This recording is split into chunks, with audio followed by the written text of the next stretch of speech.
نبی پاک صلی اللہ علیہ وآلہ وسلم نے فرمایا اس مہینے دے اندر جڑا روزے دار دا روزہ افطار کروائے، روزے دار دا روزہ افطار کروائے، نبی پاک صلی اللہ علیہ وآلہ وسلم نے فرمایا اللہ ان دے گناہاں نو بخش دیندا ہے۔ پہلا انعام ان دے گناہاں نو بخش دیندا ہے۔ تے دوسرا انعام کی ہے؟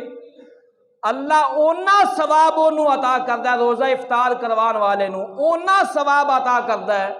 جنہ ثواب روزہ رکھن والے نو ملدا ہے،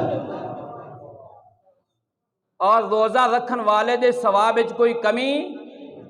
نہیں آندے۔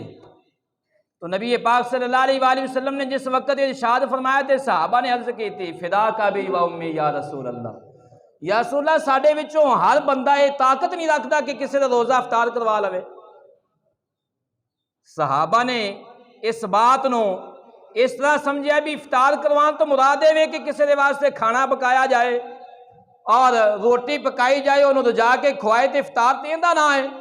لیکن نبی پاک صلی اللہ علیہ وآلہ وسلم نے اپنے غلاماں دے واسطے آسانی پیدا کی تھی۔ میرے آقا کریم صلی اللہ علیہ وآلہ وسلم نے فرمایا اے ثواب اللہ انہوں بھی عطا کرے گا جڑا ایک کھجور دے نال یا